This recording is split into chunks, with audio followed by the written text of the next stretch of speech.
Hi, I'm Erin Brennan, a first-year master's student from the University of Montreal. Today, I will be presenting my proposed thesis project that focuses on creating theory-driven narratives for concussion education in high school sport. It should be noted that this study is in its preliminary stages, so any comments or suggestions for improvement are welcome.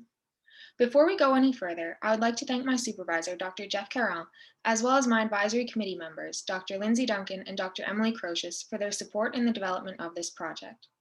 As well, I would like to thank the FRQSC for funding this research project. Sport-related concussions are a serious issue in sport today, with 1.6 to 3.8 million occurring each year. A sport-related concussion is a traumatic brain injury that occurs when a biomechanical force hits the head, neck, or body, resulting in impaired neurological functioning. This can be seen through various signs and symptoms, such as headaches, nausea, vomiting, sensitivity to light and noise, and sometimes, but not always, loss of consciousness at the time of impact.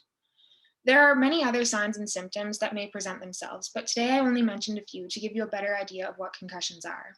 Additionally, sport-related concussions are most commonly seen in contact, collision, and combat sports, such as American football, ice hockey, soccer, and rugby and boxing.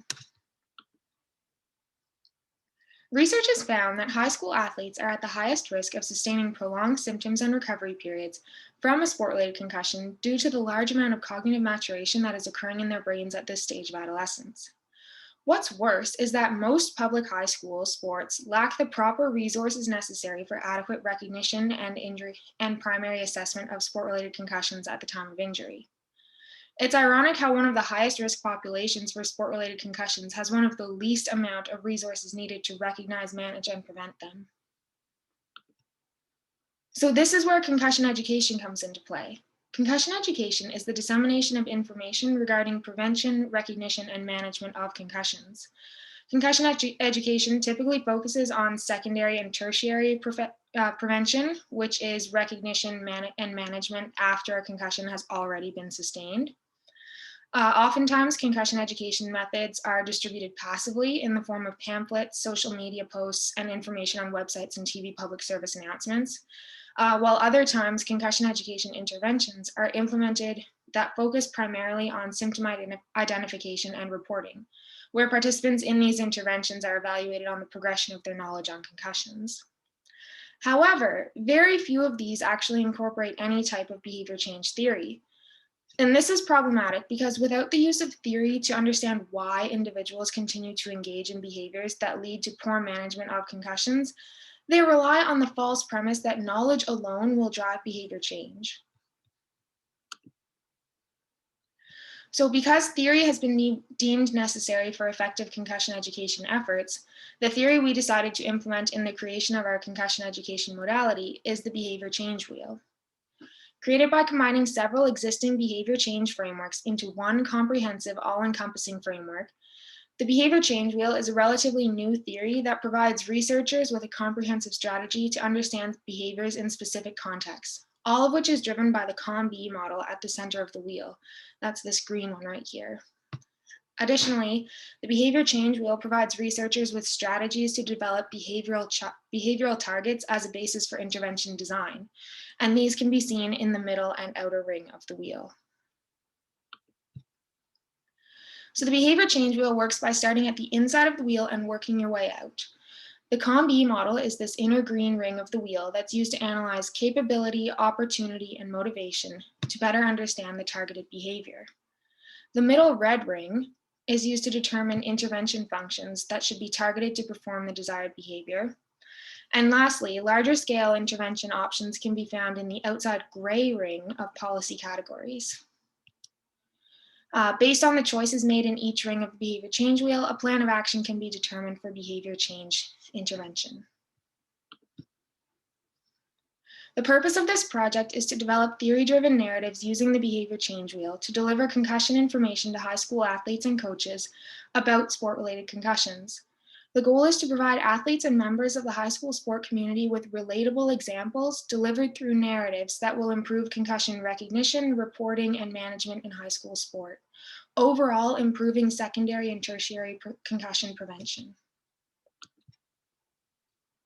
So this qualitative study will be situated within an interpretivist paradigm and will adopt a relativist ontology and a subjectivist transactionalist epistemology, meaning that I will attempt to co-create knowledge with participants based on my own experiences as an athlete and researcher. Additionally, we plan to use a narrative methodology for the creation of stories, so otherwise known as narratives, to create a unique concussion education modality. Narratives were chosen because they focus on presenting the data in the form of a story which can help readers better relate to the material rather than trying to decipher information from graphs and charts. The integration of the behavior change wheel for theory-driven intervention within these narratives will allow readers not only to understand which behaviors result in under-recognition and poor management of concussions, but it will also provide readers with examples of which intervention factors could be targeted to change those unsafe behaviors, taking that theory and putting it into action. So we plan to recruit approximately 25 total participants for this study, 10 being high school teacher coaches and the other 15 being high school student athletes. Soccer, hockey, and rugby will be the sports examined for this study. Data collection will occur through one-on-one semi-structured interviews between myself and the participants to inductively learn which behaviors are most prominent in the recognition and management of concussions. Open-ended questions will be asked to hear participants' stories and experiences dealing with a sport-related concussion to uncover which behaviors typically lead to under-recognition and poor management of concussions. Additionally, further open-ended questions with underlying ties to the behavior change wheel will be asked to determine which behaviors could be targeted for effective concussion education intervention. By having a set of prepared questions, I will be better able to help prompt or refocus the conversation. A thematic narrative analysis will be used in the data analysis portion of this research, where we will code for common themes or plot points, similarities and differences in participant stories, and we will determine how participants' shared stories could be viewed within the framework of the behavior change wheel. Additionally, it should be noted that I'm currently enrolled in a non-credited online course regarding behavior change taxonomies and coding, which upon completion will leave me with beneficial skills regarding thematic analysis and coding, which will be used on the data we collect. We believe this project stands to make a contribution to the field of sport-related concussion by creating a unique concussion education modality using behavior change theory, which will be complementary to existing concussion education interventions. Ultimately, the hope is that creating these narratives will provide athletes and members of the high school sport community with relatable examples that will improve secondary and tertiary prevention in high school sport.